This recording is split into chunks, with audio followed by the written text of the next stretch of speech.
Hey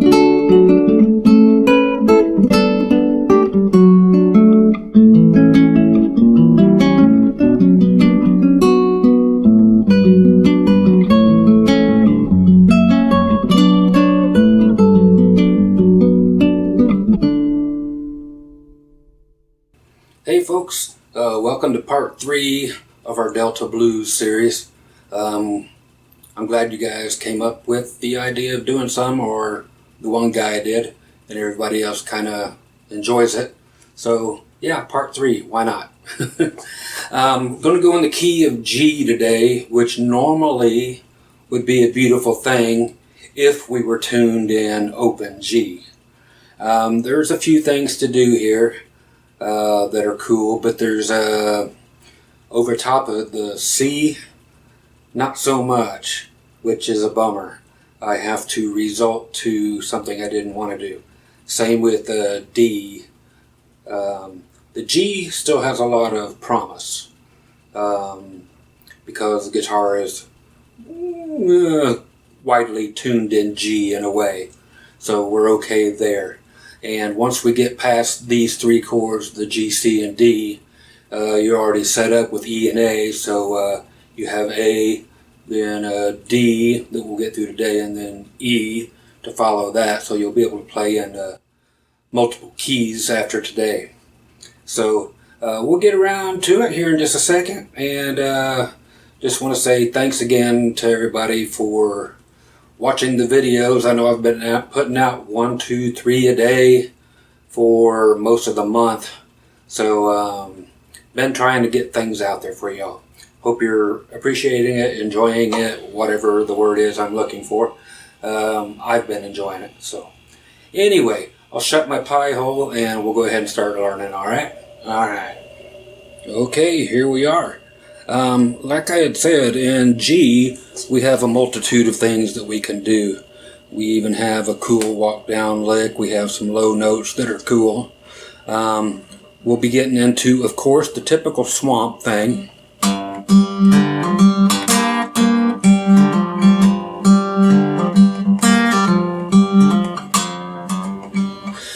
That has actually been used in a numerous amount of country songs.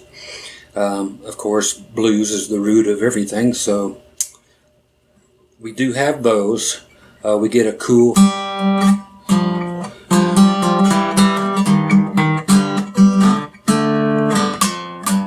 we get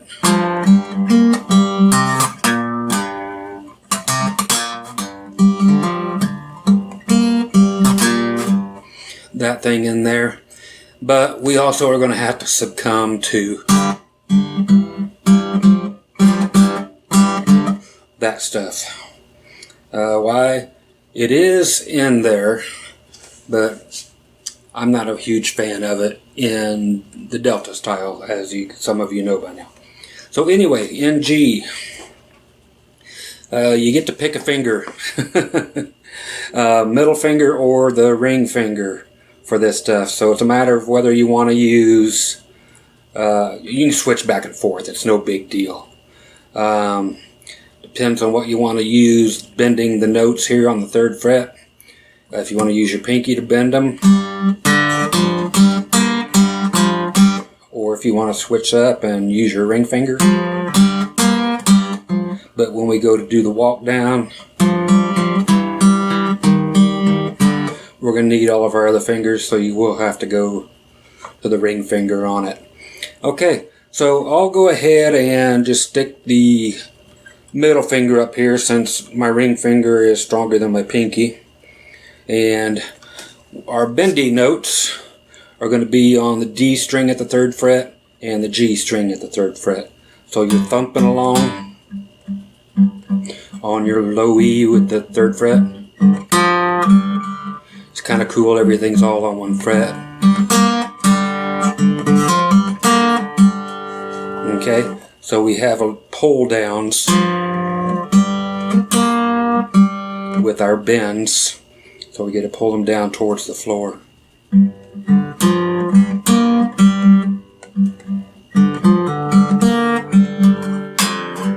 Simply to the 1 on the low E,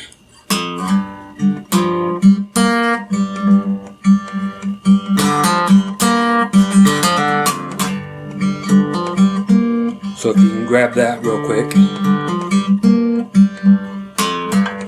Okay, that one is fine. But there's one that is missing that is cool, and that is going to the 3rd fret on the A and the 1st fret. Okay, so we're doing our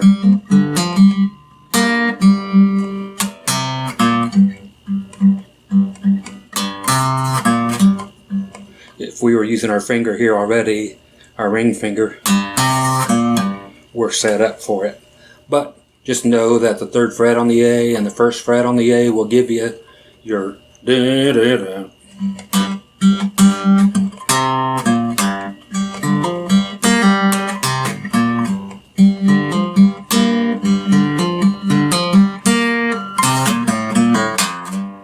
That's using all of them. Okay, I actually went to an open A. Okay, 3, 2, open, 1, open, 1, 3. It's kind of fancy for the old ages, but it's a cool lick. Okay. The thing I said we would have to succumb to.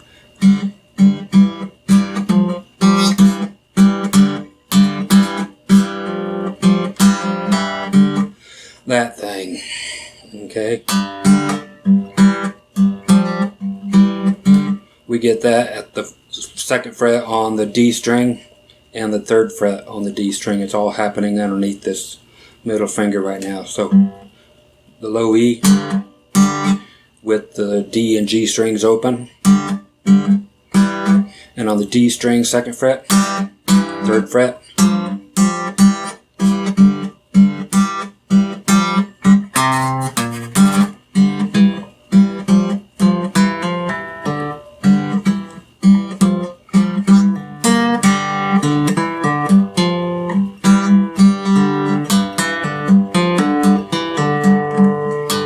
if you want to get fancy, you can do that.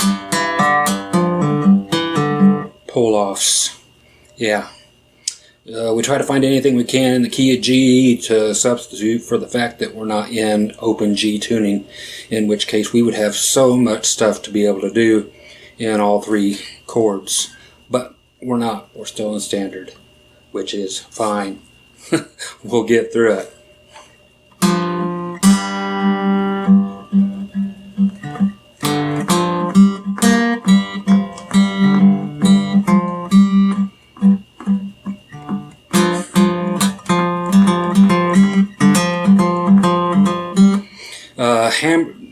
Staying on the D string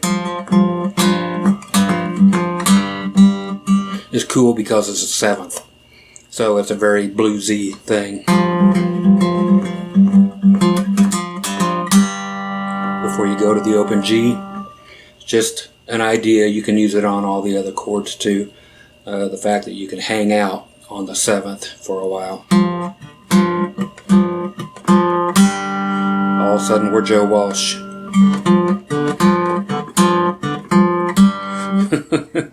But, you know, that's where the stuff comes from.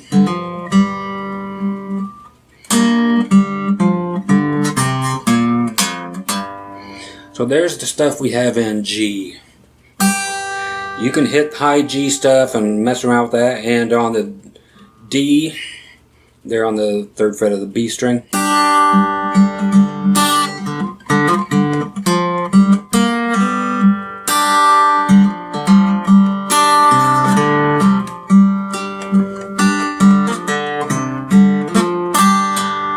I don't think it's very swampy, but it's there if you need it. So yeah, no thirds in here, nothing on the 2nd fret of the A. Okay, when we go to C, now there's so little here, so little meat on the bone. Okay, do not hit the D string with your 2nd finger down at the 2nd fret. Stay off of that. Our swampy thing is complex. Yeah, we have to go up and grab the high note, which is the 4th fret of the B string.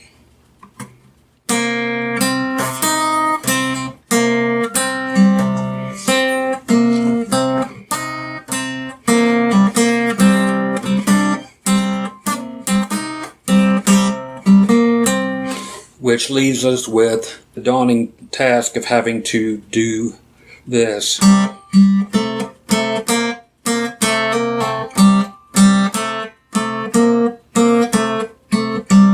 Okay, that's the C on the 3rd fret of the A string, the open G, 2nd fret, 3rd fret,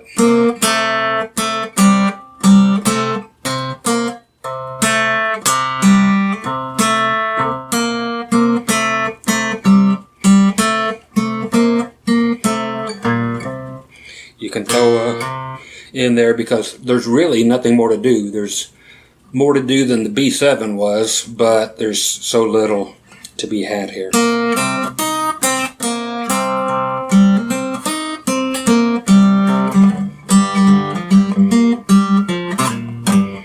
Where there's more meat on the bone here on the G. I'm talking about a lot of meat and a lot of bones. Must be hungry.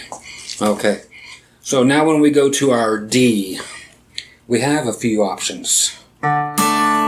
Stay off the high E string for one. Okay. Those notes are all on the 3rd fret. So we have it on the A string. You can play the A open. I'll show you where it makes a really cool thing here in a second.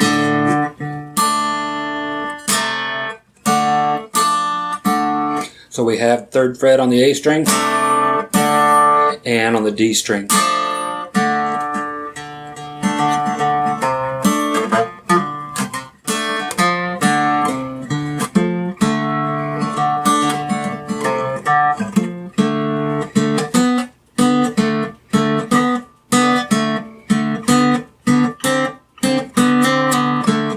Yeah, we have that.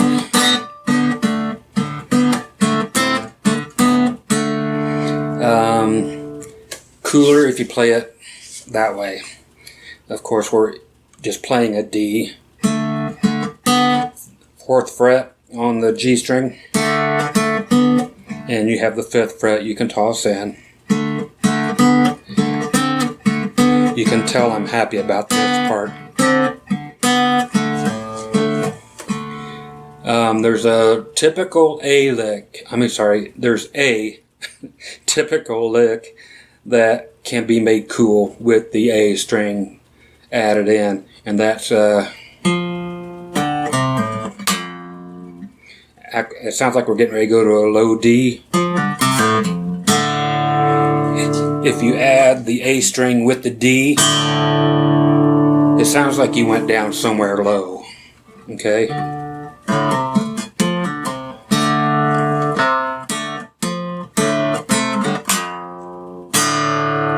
Okay, 3rd fret of the A string, 1st fret of the E string with a little bit of bend, then the A string being loud along with the D string. You want to hear them both, but you definitely want to hear that A string so it gives you the illusion that we're going down to a low D. It just adds some girth. God, I'm talking about meat, bones, and girth. What kind of lesson is this? There's going to be a cinematic rating put on this. See if YouTube shuts me down for being the way it's sounding.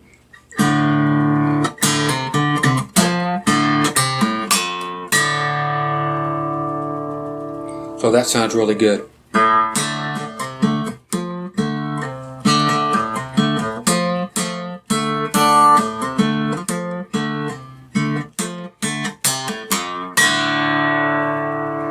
I like it anyway. So those are our swampy things.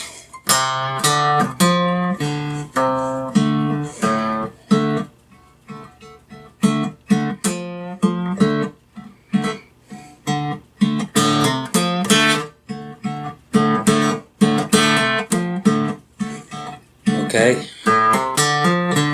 If you're playing the A string, we have the 3rd fret on the A string.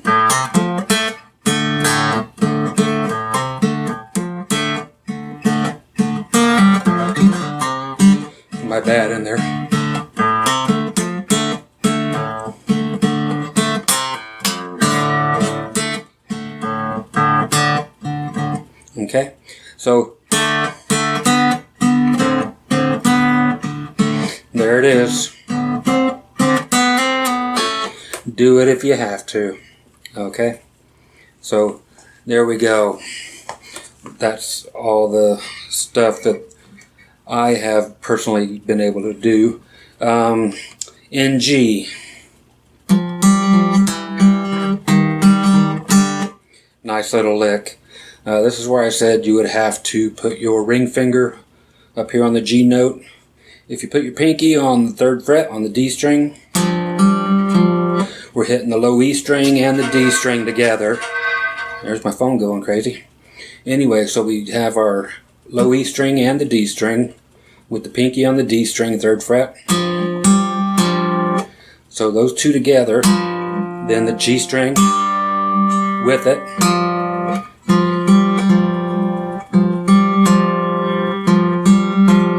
Then every fret.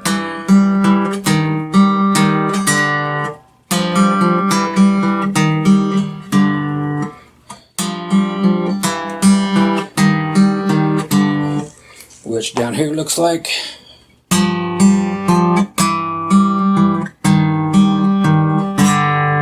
Okay.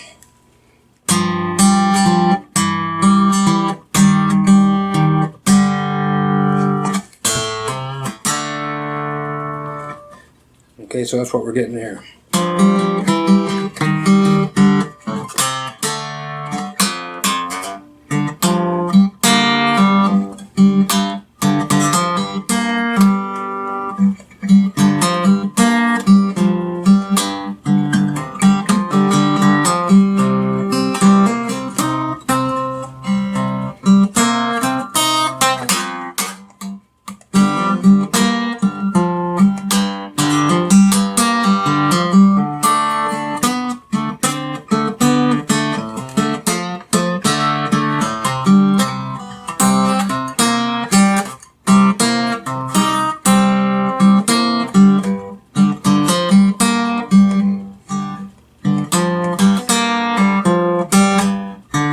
Then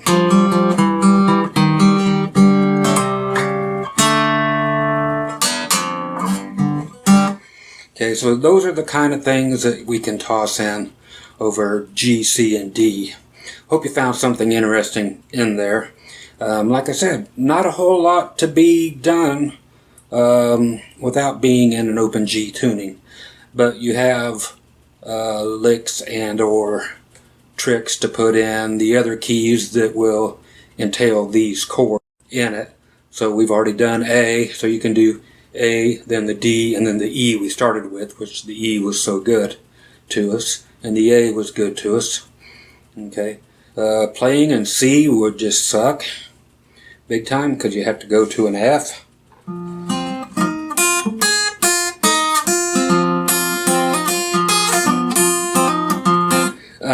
Sorry. I'm not going to do it. Just not going to do it. So, yeah, we'll go to open G tuning before we go to other weird chords like that. Okay? So you guys stay awesome, stay groovy. I'm going to. And I'll keep on putting out as many lessons as I can think of. And we'll see how it goes by the time that AdSense pays me, and see if I make 5 cents more than I did last month. Okay. Been cranking these suckers out. You guys stay awesome, and I'll catch you later. Bye bye.